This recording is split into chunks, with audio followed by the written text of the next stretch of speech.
नमस्कार एवरीवन। क्या आप जानते हैं कांग्रेस का त्रिपुरी संकट क्या है? आज हम आपको कांग्रेस के त्रिपुरी संकट के विषय में बताएंगे कि कांग्रेस का त्रिपुरी संकट क्या था और ये अधिवेशन कांग्रेस का 1939 में हुआ था और इस अधिवेशन में किस प्रकार का विवाद हुआ था जिसके वजह से इसे त्रिपुरी संकट के नाम से जाना जाता है। दरअसल 1938 का कांग्रेस का अधिवेशन हरिपुरा में हुआ था, जो गुजरात में हुआ था, गुजरात के हरिपुरा में हुआ था और ये अधिवेशन गांव में हुआ था। और गुजरात के हरिपुरा अधिवेशन की अध्यक्षता सुभाष चंद्र बोस ने किया था। और जब 1939 का अधिवेशन त्रिपुरी में हुआ, त्रिपुरी मध्य प्रदेश के जबलपुर जिले में स्थित था, यहाँ पर वो अधिवेशन हुआ। तो जब 1939 का भारतीय राष्ट्रीय कांग्रेस का अधिवेशन त्रिपुरी में होना तय किया गया तो त्रिपुरी अधिवेशन के लिए भी अध्यक्ष पद के उम्मीदवार सुभाष चंद्र बोस को बनाया गया। लेकिन गांधी जी को ये बात रास नहीं आई कि 1938 के हरिपुरा अधिवेशन की अध्यक्षता करने के बाद 1939 के त्रिपुरी अधिवेशन की अध्यक्षता भी सुभाष चंद्र बोस करें। उन्होंने इस प्रस्ताव का, इस बात का विरोध किया, जिसका परिणाम ये हुआ कि 1939 के त्रिपुरी अधिवेशन में कांग्रेस के अध्यक्ष पद के दो उम्मीदवार हो गए। एक वामपंथियों के द्वारा समर्थित उम्मीदवार सुभाष चंद्र बोस और दूसरे गांधी जी के द्वारा समर्थित उम्मीदवार पट्टाभी सीतारमैया। और भारतीय राष्ट्रीय कांग्रेस की स्थापना से लेकर के अभी तक पहली बार ऐसा हुआ जब कांग्रेस के अध्यक्ष पद को लेकर दो व्यक्तियों में, दो उम्मीदवारों में मतदान हुआ। हालांकि इसके पहले 1907 में भी सूरत के अधिवेशन में कांग्रेस के अध्यक्ष पद के दो उम्मीदवार खड़े हुए थे। नरमपंथियों के उम्मीदवार रास बिहारी घोष थे और गरमपंथियों के उम्मीदवार लाला लाजपत राय थे। लेकिन जब उनके बीच में विवाद बढ़ गया तो बाल गंगाधर तिलक ने लाला लाजपत राय का नाम वापस ले लिया था और उसके बाद रास बिहारी घोष कांग्रेस के अध्यक्ष बने थे। कहने का तात्पर्य यह है कि 1907 में भी कांग्रेस के अध्यक्ष पद को लेकर दो उम्मीदवार खड़े तो हुए थे, लेकिन उनमें मत विभाजन या मतदान नहीं हुआ था क्योंकि एक उम्मीदवार ने अपना नाम वापस ले लिया था। लेकिन भारतीय राष्ट्रीय कांग्रेस के इतिहास में पहली बार 1939 में ऐसा हुआ जब कांग्रेस के अध्यक्ष पद को लेकर दो उम्मीदवारों में मतदान हुआ और मतदान के बाद यह निर्णय हुआ कि कौन ज्यादा मत प्राप्त किया और कौन कांग्रेस का अध्यक्ष बनेगा। तो मैंने आपसे कहा कि त्रिपुरी अधिवेशन में कांग्रेस के अध्यक्ष पद के दो उम्मीदवार बने थे, एक गांधी जी के समर्थित उम्मीदवार पट्टाभी सीतारमैया और वामपंथियों के द्वारा समर्थित उम्मीदवार सुभाष चंद्र बोस। और अंततः इस अधिवेशन में मतदान हुआ और मतदान के बाद स्थिति क्या हुई जरा ये देखना। मतदान के बाद की स्थिति, सुभाष चंद्र बोस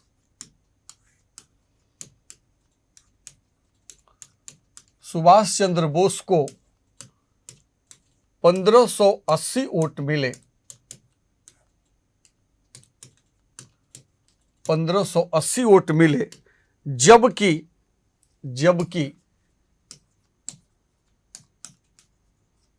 पट्टाभी सीतारमैया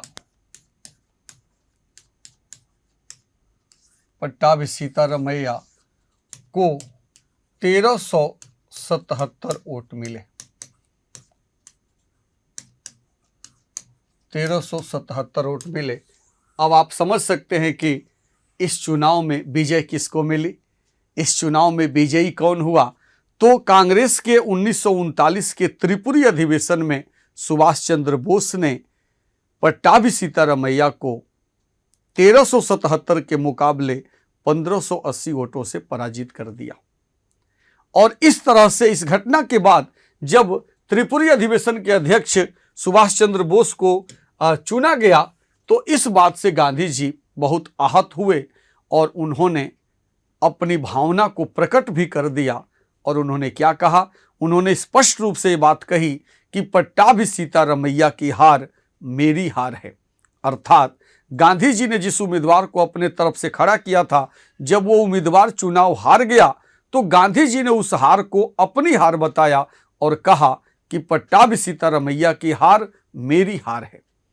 अब आगे इसका परिणाम क्या होगा, अब इस बात को जरा समझना।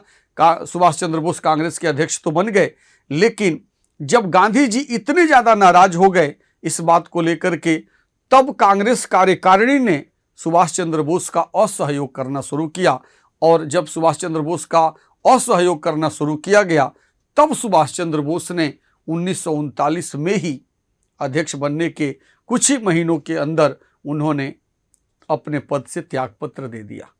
तो कांग्रेस के अध्यक्ष पद से सुभाष चंद्र बोस ने त्यागपत्र दे दिया और उसके साथ ही सुभाष चंद्र बोस ने कांग्रेस भी छोड़ दिया। और कांग्रेस छोड़ने के बाद उन्होंने एक नई पार्टी का गठन किया और उस पार्टी का नाम क्या था? उस पार्टी का नाम था फॉरवर्ड ब्लॉक। उस पार्टी का नाम था फॉरवर्ड ब्लॉक।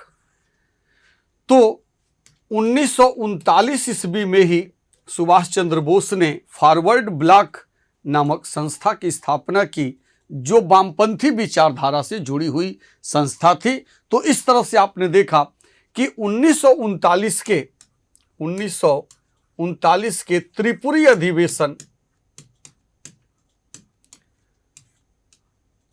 अधिवेशन में सुभाष चंद्र बोस और पट्टाभी सीतारमैया में मतदान हुआ, मत विभाजन हुआ और उसमें सुभाष चंद्र बोस को विजय प्राप्त हुई। लेकिन गांधी जी के नाराजगी के कारण और कांग्रेस कार्यकारिणी के असहयोग के कारण सुभाष चंद्र बोस ने कांग्रेस के अध्यक्ष पद से त्यागपत्र दे दिया।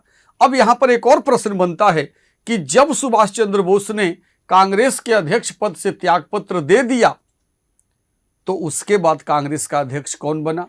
उसके बाद कांग्रेस का अध्यक्ष डॉक्टर राजेंद्र प्रसाद को बनाया गया। डॉक्टर राजेंद्र प्रसाद को बनाया गया। तो उसके बाद आप देखना, उसके बाद कांग्रेस का अध्यक्ष डॉक्टर राजेंद्र प्रसाद को बनाया गया। तो यहां से यह प्रश्न बनता है कि जब सुभाष चंद्र बोस ने कांग्रेस के अध्यक्ष पद से त्यागपत्र दे दिया, तो उसके बाद कांग्रेस का अध्यक्ष किसे बनाया गया? और वहां पर ध्यान रखना, वहां पर पट्टाभी सीतारमैया का नाम देगा तो आपको क्या लगेगा कि उपविजेता थे इसलिए उनको बनाया गया होगा। नहीं, पट्टाभी सीतारमैया को नहीं बनाया गया, बल्कि जब सुभाष चंद्र बोस ने त्यागपत्र दिया तब उनकी जगह पर डॉक्टर राजेंद्र प्रसाद को कांग्रेस का अध्यक्ष बनाया गया। और कांग्रेस के अध्यक्ष पद से त्यागपत्र देने के बाद सुभाष चंद्र बोस ने कांग्रेस भी छोड़ दिया और 1939 में ही एक नई पार्टी का गठन किया, जिसको हम फॉरवर्ड ब्लॉक के नाम से जानते हैं। और इसके बाद आप देखोगे कि फॉरवर्ड ब्लॉक की स्थापना के बाद 1940 में सुभाष चंद्र बोस को ब्रिटिश हुकूमत ने गिरफ्तार कर लिया और उन्हें उन्हीं के घर में नज़रबंद कर दिया गया। किंतु 1941 में सुभाष चंद्र बोस उस नज़रबंदी से निकलकर भागने में सफल हो गए और अंततः अफगानिस्तान काबुल होते हुए वो जर्मनी पहुंच गए। तो इसी घटनाक्रम को त्रिपुरी संकट के नाम से जाना जाता है, क्योंकि कांग्रेस के इतिहास में ऐसा पहली बार हुआ था जब कांग्रेस के अध्यक्ष के पद को लेकर दो उम्मीदवारों में मतदान हुआ था। क्योंकि इसके पहले 1885 से लेकर 1938 तक जब भी कांग्रेस का अधिवेशन होता था तो कांग्रेस का अध्यक्ष सर्वसम्मति से चुना जाता था। कांग्रेस का अध्यक्ष सर्वसम्मति से चुना जाता था, किंतु यह पहला मौका था 1939 का त्रिपुरी अधिवेशन, जब कांग्रेस के अध्यक्ष पद के रूप में दो उम्मीदवार खड़ा हुए, उनमें मतदान हुआ और उसमें सुभाष चंद्र बोस को विजय प्राप्त हुई। तो इस तरह से जो कांग्रेस का त्रिपुरी संकट था वो मैंने आपको बता दिया कि कांग्रेस का त्रिपुरी संकट क्या था। इसका नाम त्रिपुरी संकट क्यों पड़ा? क्योंकि यह त्रिपुरी में अधिवेशन हुआ था। ये त्रिपुरी कहाँ था? मध्य प्रदेश के जबलपुर जिले में स्थित था, जहां पर 1939 में ये अधिवेशन हुआ था। तो इस तरह से ये पॉइंट हम लोगों ने क्लियर कर लिया। इसी के साथ आप सबको एक सूचना भी देनी थी होली के अवसर पर, और वो ये कि यूपीपीसीएस के सभी ऑनलाइन कोर्सेज पर आपको उत्कर्ष के तरफ से होली हंगामा ऑफर दिया जा रहा है, जो 9 मार्च से लेकर के 22 मार्च तक उपलब्ध रहेगा। और इसके अंतर्गत आप देख सकते हो कि यूपीपीसीएस के सभी ऑनलाइन कोर्सेज पर आपको अप टू 90% का डिस्काउंट मिल रहा है, और इसके साथ साथ आपको 100% कैश बैक भी प्राप्त हो सकता है।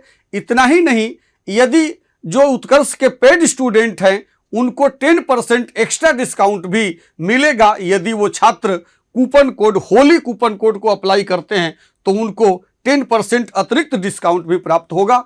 तो आपको इसका मैंने डेट भी बता दिया कि 9 से 22 मार्च तक ये उपलब्ध है, इसलिए जो भी छात्र इस अवसर का लाभ उठाना चाहते हैं वो जल्द से जल्द इसका लाभ उठाएं। इसके अलावा एक और बैच से हम आपको अवगत करा दें कि यूपी पीसीएस फाउंडेशन जो आरंभ बैच शुरू हो रहा है उत्कर्ष में, वो उसकी संपूर्ण तैयारी के लिए आपको क्या क्या प्रोसेस दिया गया है। ये आरंभ बैच, सबसे पहले जानना कि आरंभ बैच कब प्रारंभ हो रहा है। तो इसका प्रारंभ का जो डेट है वो 25 अप्रैल 2025 है। तो 25 अप्रैल 2025 से ये बैच आरंभ हो रहा है। ये इसका स्वरूप कैसा होगा, ये किस मोड में बैच शुरू होगा, तो ये लाइव फ्रॉम स्टूडियो। ये ध्यान रखना है कि ये बैच ऑफलाइन बैच नहीं है, ये batch live from studio batch है। और इसकी ड्यूरेशन क्या होगी, इसकी कुल अवधि क्या होगी, इसकी अवधि 14 मंथ रखी गई है, 14 मंथ रखी गई है, जिसमें आपको ये कंप्लीट कोर्स कराया जाएगा। इसकी जो ओरिजिनल प्राइस है वो 25,000 रुपया है, लेकिन होली हंगामा ऑफर के अंतर्गत आप सबको ऑफर प्राइस के रूप में केवल 6,500 रुपया में ये आपको कोर्स मिल रहा है। इस कोर्स के अंतर्गत बहुत सारे फीचर्स हैं। इसको जानने के लिए आप उत्कर्ष के वेबसाइट पे भी जा सकते हैं, उत्कर्ष के ऐप पे भी आप इसको देख सकते हैं कि इसके अंतर्गत क्या क्या चीज़ें आपको मिल रही है। और इसके अंतर्गत आप देख सकते हैं कि होली हंगामा ऑफर के अंतर्गत 9 से 22 मार्च तक ये भी ऑफर है। तो जितना जल्दी हो सके आप एनरोल करें और इस ऑफर का लाभ उठाएं। आप सबको बहुत बहुत धन्यवाद।